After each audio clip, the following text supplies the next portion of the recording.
Buenos días, buenas noches o buenas tardes, dependiendo de la hora en que esté usted viendo este video.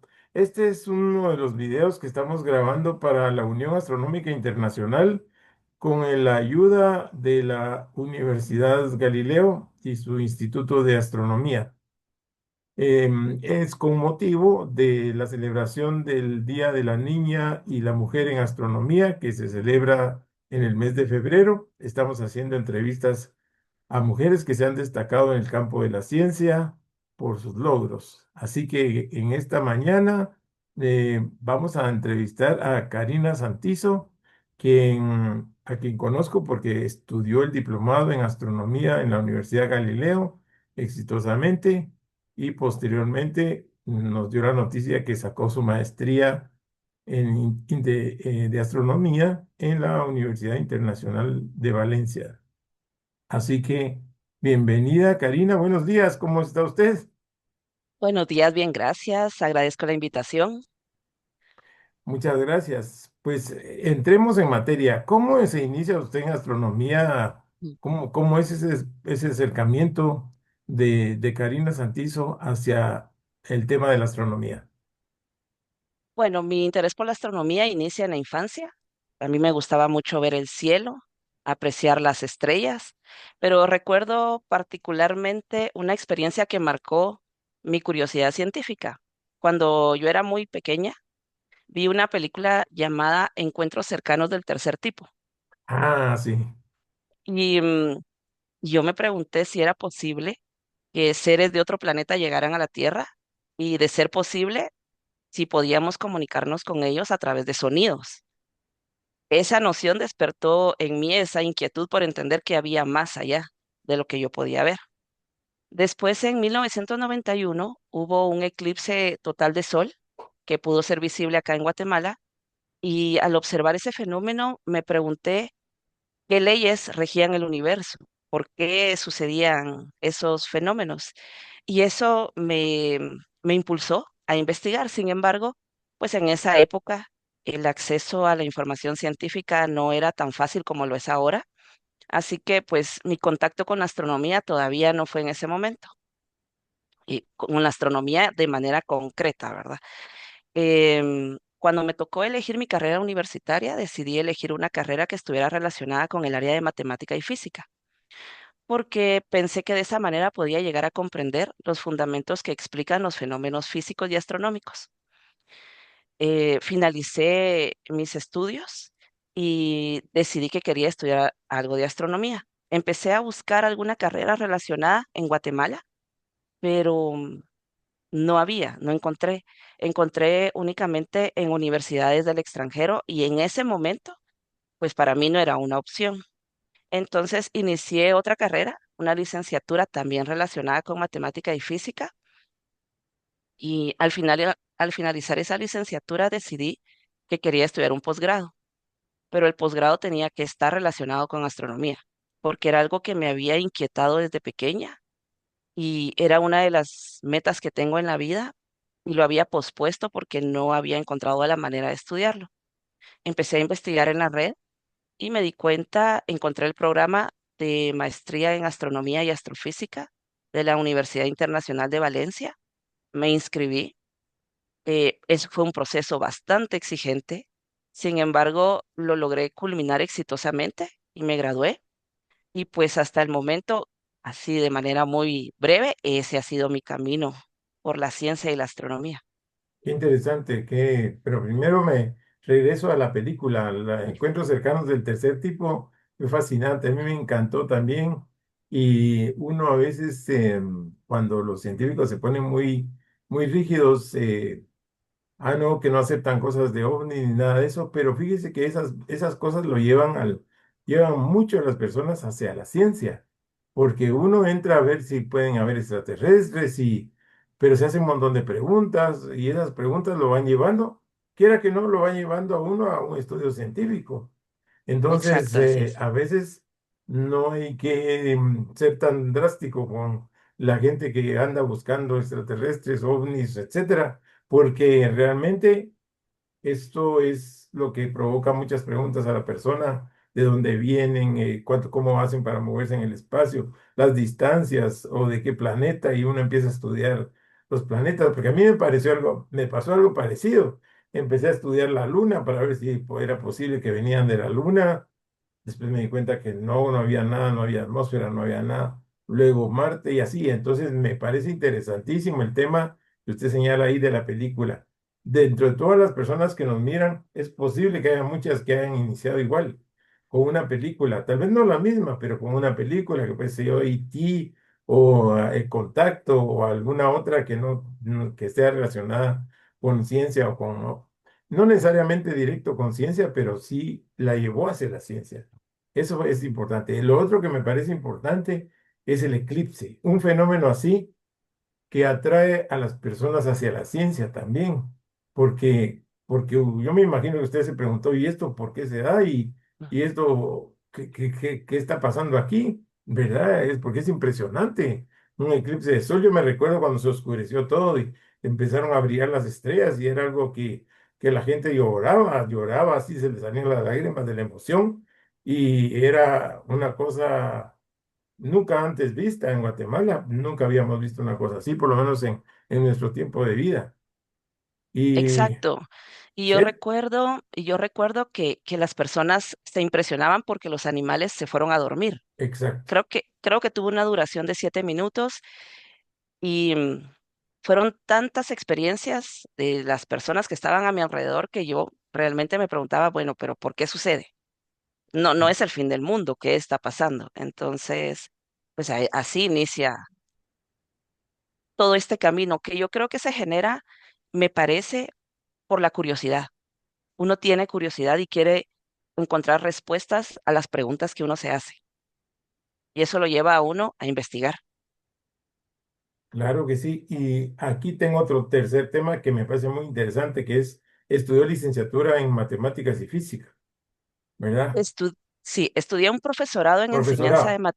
sí, un profesorado en enseñanza de matemática y física y luego una licenciatura en enseñanza de Ah. matemática y física. La mayor parte de gente pregunta, ¿es necesario saber matemáticas para astronomía? Porque si no me gustan las matemáticas, a mí que no me hablen de matemáticas. Tenemos mucha aversión a las matemáticas, pero en el caso suyo, usted buscó las matemáticas. Por qué pasará eso? ¿Cómo podríamos hacer para que las personas que tienen aversión a eso, que lo miran difícil, que lo miran feo, que es, "Ay, no, ni me hable de matemáticas", cambiaran un poco su mentalidad? ¿Cómo hizo usted? Yo pienso que cada profesión tiene ciertos espacios especializados. En mi caso, yo me dedico a la docencia y como profesora de enseñanza media en matemática y física estoy consciente que hay profesores que son especialistas en el área de geometría, profesores que son especialistas en el área de aritmética, de álgebra, de cálculo. Entonces, me parece que de la misma forma sucede con la astronomía. Hay personas que son encargadas de hacer los cálculos astronómicos para que nosotros podamos conocer distancias o que puedan construir esas naves que hemos observado. Y hay personas que se dedican a observar y hacer otro tipo de análisis que son cualitativos y no tanto cuantitativos. Entonces, no necesariamente uno tiene que ser experto en matemática para poder hacer astronomía, porque la astronomía tiene áreas diversas en donde cada uno se puede desarrollar de acuerdo a los intereses que tienen. No. Y cuando uno tiene intereses, por ejemplo, quiero saber cómo funciona el sistema planetario, quiero saber cómo funciona el eclipse. Yo- las matemáticas me sirven para eso, para lo que yo quiero saber. Y entonces, bueno, las acepto de buena gana, porque eso es lo que me va a servir para poder salir de la duda. Y ahí siento yo que no es impuesta como algunas personas, ¿verdad? Que dicen, ay, a mí me enseñaron los casos de factorización y no sé ni para qué, nunca los he usado. Y así, entonces ya tienen como aversión. Tal vez nuestro sistema educativo nos enseña así, sin explicarnos para qué nos podría servir. Podría ser eso, no sé, podría ser, ciertamente son útiles las matemáticas, pero a veces falta un poquito de motivación, creo yo, ¿le parece a usted? Sí, me parece que falta un poquito también de preparación por parte de los docentes, ¿verdad? Que algunos docentes piensan que solamente es necesario enseñar la parte numérica sin entender por qué o para qué se puede utilizar. Las matemáticas están en todo, son el lenguaje del universo, pero las utilizamos de diferentes maneras en todos los campos. Por ejemplo, pienso en la astrofotografía. La astrofotografía no necesita necesariamente cálculos numéricos muy avanzados, pero por supuesto que la persona que realiza astrofotografía tiene que conocer acerca del zoom y de todos los filtros que tiene que utilizar. Y las personas que se dedican al astroturismo, que también me pareció ver un diplomado de eso, Sí. tienen que conocer acerca del turismo, de cómo vender su marca, de cómo posicionarse, y no necesita necesariamente utilizar una matemática muy, muy profunda, ¿verdad? Entonces, creo que hace falta enseñar a los estudiantes de qué manera podemos utilizar las matemáticas en la vida cotidiana y que no necesariamente necesito hacer grandes cálculos. La utilizo siempre, aunque no me dé cuenta, pero cómo relacionamos los contenidos con la experiencia de la vida diaria. Con la experiencia de la vida diaria. Ujú. Exactamente. Y esa experiencia nos va llevando y nos va llevando. Cuando sentimos, ya leímos un libro de física, ya estamos sacando un curso y ya sacamos un año de estudio, etcétera. Y le dejamos de tener miedo o aversión a las matemáticas. Pero usted después siguió y sacó una maestría internacional, una maestría en astronomía que es a nivel internacional en España. ¿Cómo es todo de difícil ir o sacar esa maestría en una institución como la Universidad de Valencia? ¿Cómo sintió esa dificultad? Fue una maestría en línea, pero tenía que dedicarle alrededor de 4 o 5 horas diarias de trabajo, Diarias. incluyendo fines de semana. eh, Porque teníamos que hacer mucha programación. Ese creo que fue el reto mayor que yo tuve. Tuve que aprender a programar, tuve que aprender a utilizar muchos programas que se utilizan para astronomía que yo no conocía, Ujú. em, porque la maestría no era solamente cursos teóricos, era aplicar y poder desarrollar la astronomía a través de la programación. Y ese creo que fue el mayor reto, aprender esa parte que nunca la había utilizado, Claro. nunca había estudiado eso y eso me tomó mucho tiempo, pero pues como le digo, lo logramos satisfactoriamente. Sí, porque uno bueno, voy a estudiar astronomía, uno se imagina, voy a estudiar los astros, el sol, las estrellas, pero no se imagina que va a hacer programación de computadoras y que tiene que aprender un lenguaje y que tiene que hacer sus algoritmos y todo eso. Y sin embargo, y sin embargo, la programación está totalmente relacionada con la astronomía porque me imagino sirve para hacer simulaciones, sirve para hacer búsquedas en bases de datos. Yo conozco esa maestría y es difícil. Es una maestría muy cargada y tiene acceso a bases de datos mundiales, de datos, de galaxias, de un montón de información. Pero tiene uno que saber cómo explotarla, cómo sacarla, cómo hacer esos trabajos y me imagino que eso es lo que es bastante difícil de lograr y si uno no está acostumbrado a programar, ¿verdad? También eso. Entonces, ojo que también si alguien nos escucha y también tiene habilidades o es ingeniero de sistemas o es programador o le gusta, pues ahí ya ve que ya está facilitándole un camino para la astronomía también y que está muy relacionado. ¿Verdad? Entonces, creo que se van uniendo, ¿verdad? La astronomía une muchas cosas, la programación, las matemáticas, la física, la química, la geología, muchas cosas. Y cuénteme los catedráticos, ¿cómo eran? ¿Eran así super duper, como decimos acá? ¿Eran especialistas en sus campos o cómo eran? Pues los catedráticos eran de diversas nacionalidades, portugués, español, mexicanos, y cada uno especialista en su área. Muchos de ellos trabajaban en algún telescopio, habían trabajado en proyectos muy importantes. em, Cada uno aportaba desde lo que conocía toda la información para que nosotros pudiéramos ir aprendiendo lo que ellos ya conocían. Em, la realidad es que son personas muy preparadas, muy ocupadas también, porque no se dedican únicamente a, pues, a impartir esos cursos. Tienen sus trabajos como astrónomos. Uno de mis catedráticos tiene su página de TikTok y se dedica a la divulgación astronómica para niños. Entonces son personas que buscan la manera de divulgar, que buscan la forma de divulgar y que no se quedan únicamente con impartir sus cursos por las noches, digamos, sino tienen todo su día, fines de semana ocupado y su vida gira en torno a la astronomía. Bueno, son los astrónomos que están activos, están en eso. Son astrónomos que están haciendo astronomía y dedicados, si uno cree que se dedica, ellos están más dedicados que uno a la astronomía. Viven, Exacto, respiran astronomía. así Y es. qué fantástico está.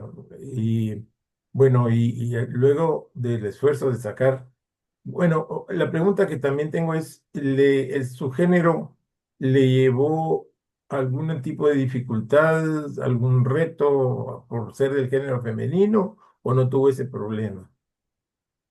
Bueno, creo que las mujeres históricamente hemos tenido dificultad para ingresar en esta área científica. em, Pero en Guatemala, a partir del momento en el que yo empecé a estudiar, existía una igualdad de oportunidades, o eso era lo que se pensaba.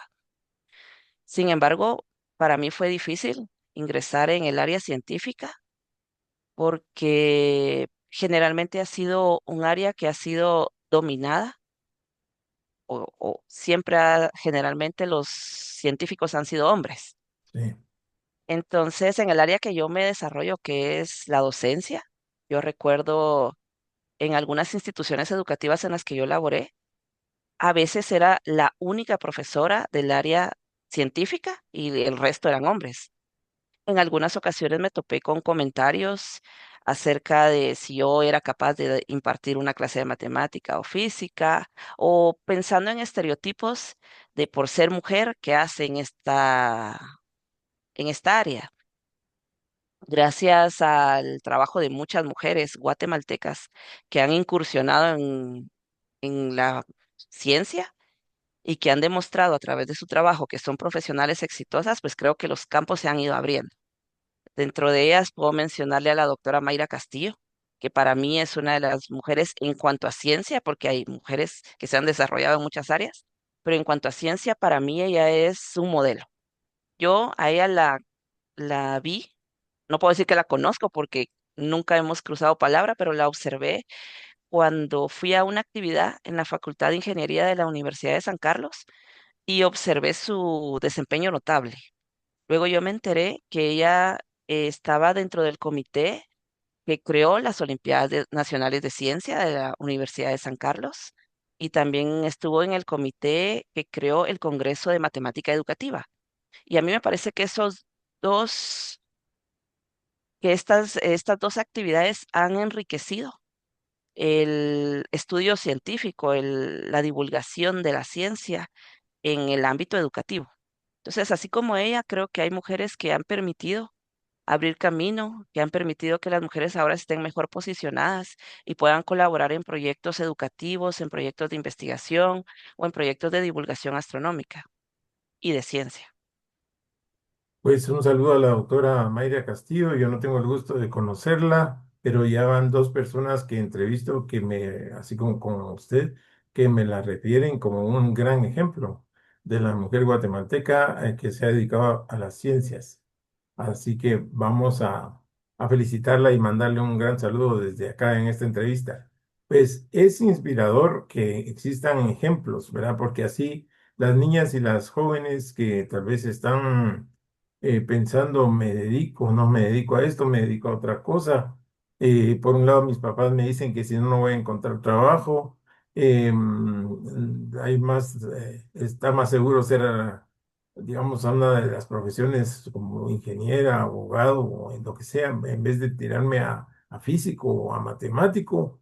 Em, entonces, todas esas preguntas las tienen hoy niñas, las tienen, bueno, tal vez más las adolescentes que están a punto de llegar al bachillerato, porque tienen que decidir qué carrera seguir y tienen miedo de seguir una carrera científica. Los papás también, porque dicen, yo quiero que mi hija tenga buen trabajo y no que nunca consiga trabajo. ¿Qué piensa usted de esos pensamientos de las personas? ¿Son reales? ¿Son sobre preocupación? ¿O sí? ¿Qué piensa de eso? Bueno, yo creo, desde mi área de docencia, que es en la que yo me desarrollo, pues he tenido la oportunidad de que estudiantes jóvenes se acerquen a mí y me pregunten qué pienso yo o si será correcto que ellas puedan elegir una carrera científica como proyecto de vida. Y pues generalmente mi respuesta es, si a usted le llama la atención la ciencia y usted cree que puede dedicarse a eso con pasión, entonces ese es el camino que tiene que seguir. Porque cuando uno se apasiona por lo que hace, entonces las cosas van a salir bien. El camino para estudiar ciencia o cualquier otra carrera, pero en este caso que estamos hablando de ciencia, el camino para dedicarse a la ciencia no es fácil. Uno siempre va a encontrar obstáculos, pero cuando uno hace lo que le apasiona, entonces uno desarrolla una fortaleza que le permite superar esos obstáculos. Y cada reto que uno supera le confirma a uno que uno está en el lugar correcto y que uno está haciendo lo que realmente tiene sentido para la vida. Así Sí, que creo que no es que uno no va a conseguir trabajo, es que uno tiene que hacer lo que a uno le apasiona. Y cuando uno hace lo que le apasiona, las oportunidades llegan, porque uno es excelente en lo que hace y la gente lo nota y entonces llegan oportunidades. me encanta lo que acaba de decir porque es muy, muy real, ¿verdad? Es una visión muy realista de la vida y no espere que no van a haber problemas, porque en toda la vida, todos los días hay problemas que resolver, en todas las carreras, en todo lo que uno persigue, por más fácil que fuera, siempre van a haber problemas. Lo que espere es que tenga la capacidad de resolverlo, Mm. resolverlo, porque los problemas ahí están servidos ya, se van a presentar. Los problemas todos los días se nos van a presentar. Y lo que usted le dijo a estas niñas o estas señoritas que le preguntan es, no esperen que no haya problemas, sino que tengan la pasión suficiente como para poder resolverlo. No importa el que se presente. Si usted tiene el deseo suficiente, va a lograr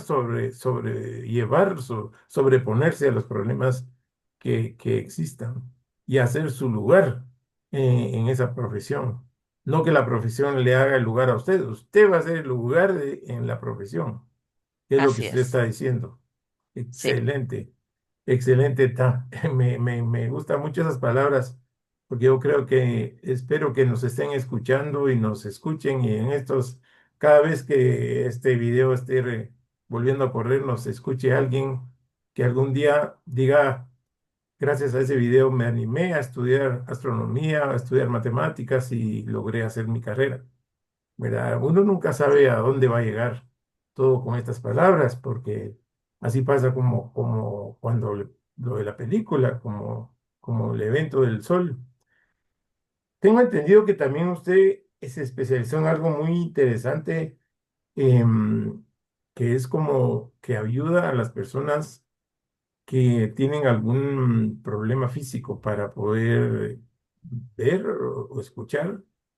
Eh, ¿Me puede platicar un poquito de esto? claro. Es para personas con discapacidad visual. Ok. Pues cuando finalizó mi maestría, tenía que trabajar en un proyecto de investigación. Como soy docente, busqué un proyecto relacionado con docencia. Nos dieron un listado de proyectos. Dentro de todas esas propuestas, me llamó la atención una, que se llamaba zonificación de las galaxias según su tipo morfológico. Cuando yo leí la palabra zonificación, dije, ¿será que es para eh, producir sonidos y comunicarse con el espacio? Y me recordé de la película de la que hemos hablado, que yo dije en esa película, ¿será que uno se puede comunicar con sonidos? Y cuando Vi el nombre de este proyecto, dije, bueno, me parece algo innovador, me parece algo que puede tener un campo educativo y lo elegí. Este fue un proyecto que fue propuesto por el doctor Rubén García Benito y el doctor Enrique Pérez Montero, ambos astrónomos de España. Y durante mi primer acercamiento con ellos, me di cuenta que el doctor Pérez Montero es una persona que tiene discapacidad visual, que trabaja en proyectos que se dedican a la divulgación astronómica inclusiva, mientras que el doctor García Benito es un músico que se dedica a desarrollar zonificación de datos astronómicos. Ellos dos unieron sus intereses y propusieron este trabajo de investigación. El trabajo consistió en generar representaciones sonoras a partir de los espectros de los tipos morfológicos de galaxias. Obtuvimos muchos resultados, muchas zonificaciones, porque hicimos varios cambios. Hicimos una variación de frecuencia para ver qué sucedía, una variación de amplitud, una variación del sonido. Insertamos algunas marcas sonoras durante la zonificación y escuchamos diferentes melodías, le llamaban ellos. Y a lo largo de esta investigación yo me di cuenta que la divulgación de la astronomía ha sido históricamente de carácter visual. O sea, la divulgación de la astronomía se apoya en imágenes, en videos, en artículos, revistas, periódicos, y dejamos de lado a aquellas personas que no pueden ver estos recursos, que tienen algún tipo de discapacidad visual. Em, y pues entonces para mí fue enriquecedor. Logramos, como le digo, hacer varias zonificaciones y la propuesta es que estas zonificaciones se utilicen como una herramienta alternativa y que complemente la divulgación astronómica, pero de manera inclusiva, que pensemos en aquellas personas a las que no estamos incluyendo en la actualidad. Conozco un proyecto parecido a ese que es del astrónomo Sebastián Musso en Argentina. Él es divulgador muy reconocido y él da cursos a personas con discapacidad visual, pero usa modelos de plástico para que lo toquen, digamos, para que toquen las capas del sol, las pueden desarmar y para que conozcan como una galaxia y tiene varios modelos y ahorita que usted estaba platicando de eso me acordé de él porque, por cierto, le mandamos un saludo también porque hacen ese trabajo. Él hace ese trabajo desde hace años allá en Argentina y en otros lugares y veo que diferentes iniciativas existen en el mundo para ayudar a las personas que tienen discapacidad visual y son muy, pero muy loables porque digamos, qué bueno que haya personas que se preocupen por las personas que tienen esa discapacidad, porque cualquiera diría, ¿para qué le vamos a enseñar astronomía a una persona con discapacidad visual si no puede ver las estrellas o no puede ver los astros? Y sin embargo, es, eh, se ha hecho y se ha logrado mucho éxito también con eso. ¿Verdad? Lo cual Sí, nos así demuestra es. que a veces uno puede juzgar digamos, en un juicio muy rápido y equivocado. Y qué bueno, la felicito por dedicarse a eso, porque es una cosa Gracias. muy noble realmente. Y qué Gra- bueno que haya personas en el mundo que se dediquen a trabajar en ese sentido. Y luego de sacar una maestría, finalmente pues termina y saca su trabajo final. Y bueno, tengo una maestría ya tengo una maestría. ¿Y ahora qué hago? Ahora, qué hago con esta maestría y todas mis carreras? ¿Cuál es el futuro? ¿Qué planes hay? Bueno, después de terminar este proyecto, mi objetivo es continuar desarrollando esta línea de investigación, pero en Guatemala, porque en Guatemala esto no existe. Y entonces me gustaría promover la integración de recursos sonoros en la enseñanza y en la divulgación de la astronomía. Y de esta manera fomentar el interés científico en las futuras generaciones, porque pues estamos perdiendo ese interés en los jóvenes y en los niños. Entonces, incluyendo esto, creo que podemos fomentar y retomar esa curiosidad que tienen los niños y los jóvenes para que en un futuro seamos como un país eh, que los demás vean y digan, en Guatemala se está haciendo esto. Nosotros queremos hacer lo mismo. Qué fantástico eso. Eso me toca el corazón porque tuve una persona que quiere estudiar astronomía y que está perdiendo la vista y no va a ser posible que se detenga ese deterioro. Por supuesto que no menciono nombres por respeto, pero estaba muy deprimido y quería ver cómo podía aprovechar mientras tenía, tenía capacidad para poder aprender. Y creo que estos proyectos le darían esperanza a personas que están en esa posición, en esa situación, ¿verdad? Sería algo fantástico, algo realmente increíble. Entonces, mire qué alegría eso que se puede aplicar aquí y en Guatemala. Eso sí lo considero realmente un proyecto ultra innovador y de gran beneficio para los guatemaltecos, para el país. Muy bien pensado eso y felicitaciones para su proyecto y su iniciativa. Y qué Gracias, muy bueno amable. que lo dejemos aquí, el récord de esto para que, quién sabe, de repente alguien que esté escuchando esto también nos quiera apoyar y quiera apoyar sus proyectos también.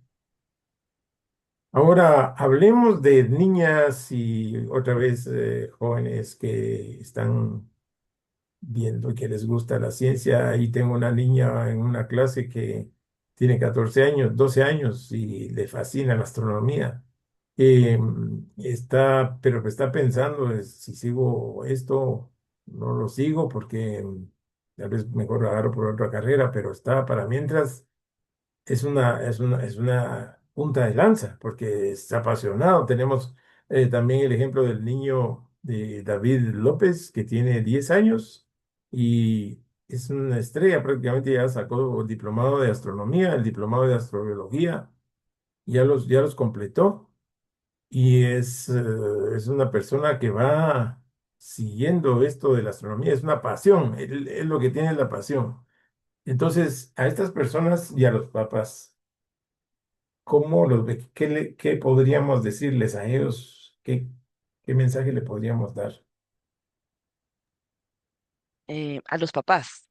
A los papás también, porque Mm. digamos a los niños van a hacer lo que los papás les digan, ¿verdad? Realmente los papás los van a tener que guiar en este caso, pero sí, yo diría más bien a los papás, porque también el de 12 14 años, 10 años, los papás son los responsables ahí. Pero el papá tiene a veces dice, ay Dios, ¿verdad? ¿Será que lo hago? ¿Será que no lo hago? ¿Será que apoyo para que mi hija o mi hijo estudie esto? Porque, o a lo mejor no, mejor de una vez le cambio el rumbo y le digo, no, no, no, no, esto es para otros países. Esto nosotros no, como me dijeron a mí hace muchos años, debe estar pensando en satélites porque eso es para los países desarrollados. Aquí nosotros pensemos en agricultura, bananos, café porque somos un país agrícola. Eso me lo dijo a mí mi profesor de ciencias hace muchos años, lo cual me incomodó mucho, pero ya, y por eso me alegré tanto cuando Guatemala puso su primer satélite en órbita, ¿verdad? Me alegré tanto de eso porque pues se rompió lo que dijo el profesor, ¿verdad? Él no era así. Y prácticamente el niño tenía razón en ese momento, el joven tenía razón que quería lograr algo diferente.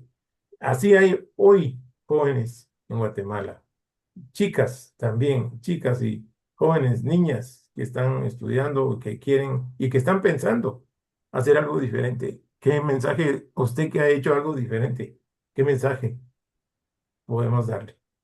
Bueno, yo le diría a los jóvenes que pues hay que atreverse a hacer cosas nuevas.